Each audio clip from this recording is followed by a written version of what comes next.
Buen día, jóvenes. Continuamos con la última de las prácticas de las configuraciones del transistor. Hoy nos toca ver colector común.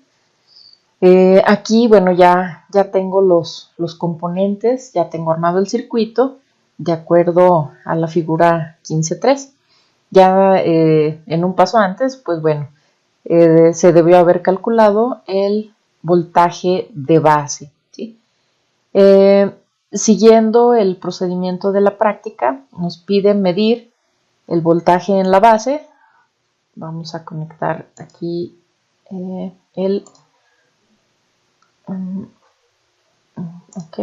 medidor, el voltímetro. Vamos a conectarlo, que no se quiere dejar.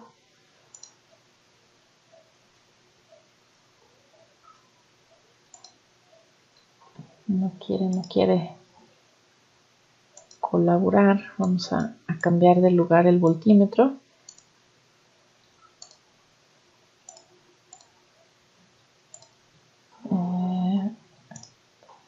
Vamos a ver, se me hace raro que no esté queriendo.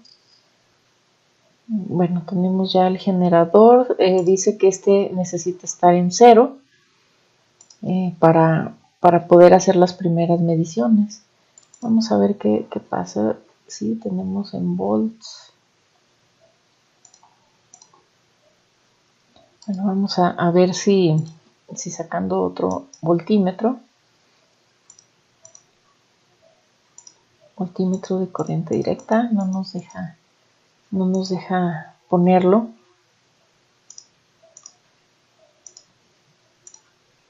Vamos a ver, algo estaba pasando con el programa. Ok, en la base y la parte negativa del voltímetro a tierra.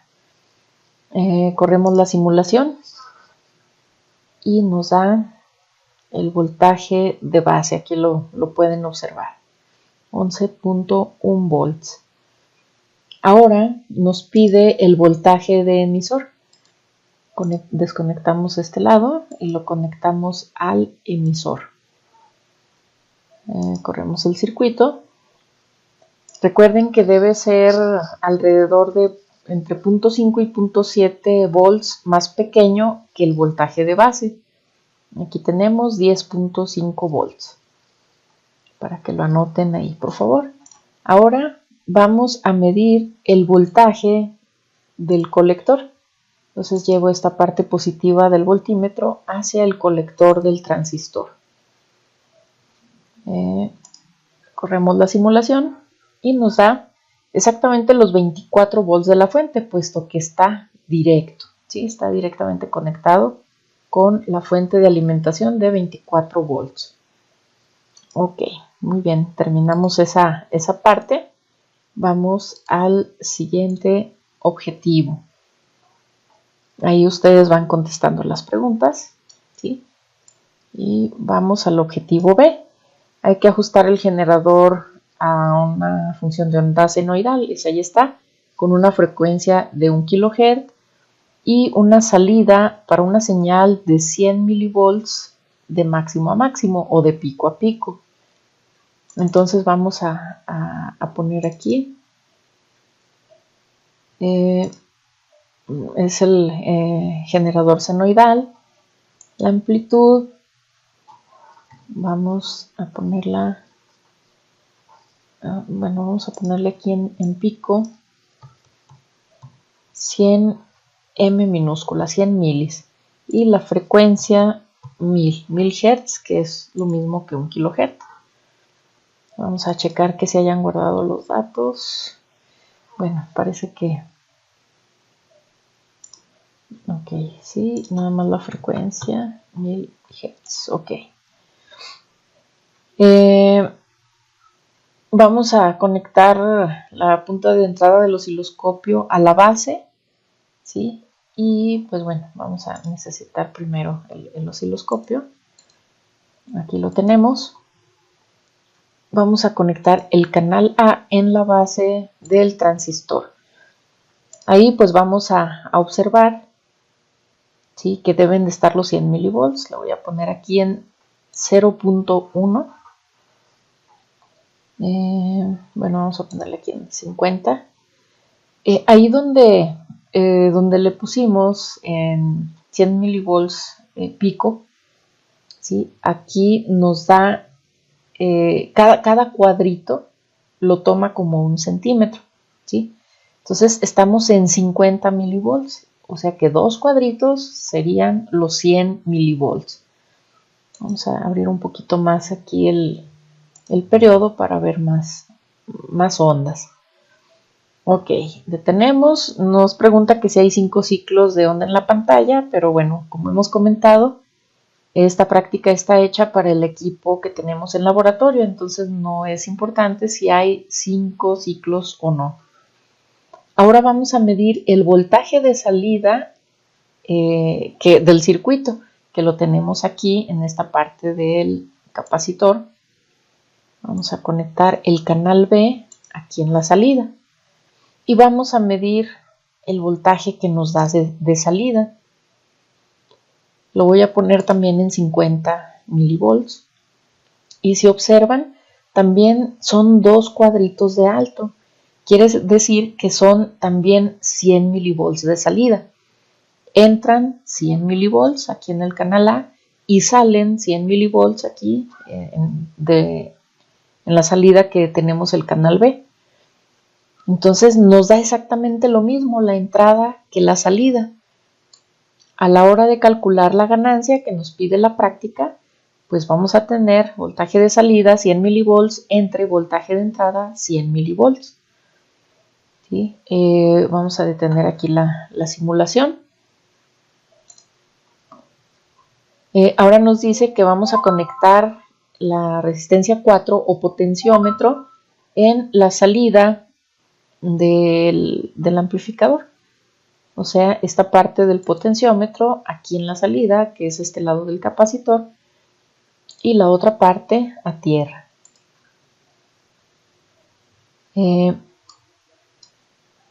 Ok, después nos va a pedir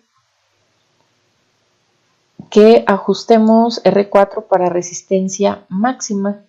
Esa pues la tendríamos acá de este lado.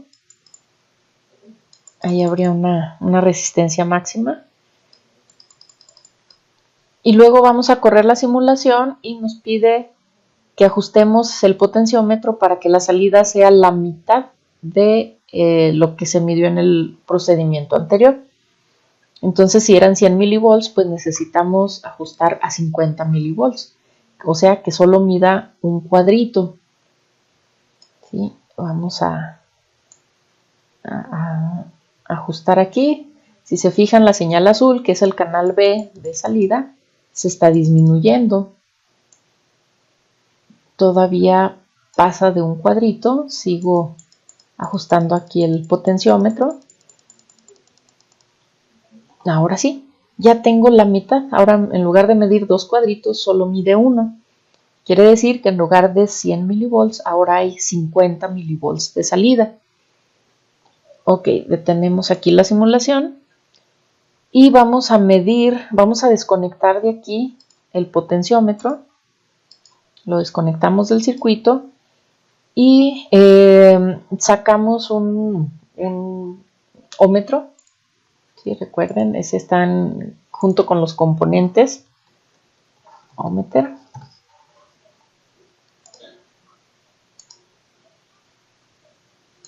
Aquí voy a quitar el voltímetro. Recuerden que para el ómetro se hace un puente entre sus patitas más cercanas. Este con este. Y esas serían las puntas para medir la resistencia. Conecto la parte de arriba a un extremo y la parte de abajo a otro extremo. Y vamos a correr la simulación. Vamos a mover de lugar el osciloscopio. Ok. Y nos dice que son 32 ohms. Aquí no lo vamos a poner en kilo ohms como en las otras prácticas porque nuestro potenciómetro es de máximo 200 ohms. Entonces sabemos que no se puede pasar de ahí. Y pues bueno, el ajuste nos dio 32 ohms. Entonces, si se fijan, pues es una impedancia baja de salida. ¿Sí? Con eso lo podemos comprobar. Ok, vamos a continuar con el objetivo C y nos dice que hay que dibujar las señales, ¿sí? De entrada y de salida. Vamos a ver si están en fase o desfasadas. Pues aquí las estamos viendo en el osciloscopio y cuando está en la señal de entrada hay un pico alto, también en la señal de salida hay un pico alto. Si yo superpongo o sobrepongo una señal con la otra, me da exactamente igual. Quiere decir que están en fase. Pico alto coincide con pico alto y pico bajo con pico bajo. Entonces están en fase y hay que dibujarlas en esta cuadrícula. Y bueno, pues después de ahí ya ustedes leen su resumen, contestan el cuestionario y eso sería todo de esta práctica y esas serían todas las prácticas de la segunda unidad.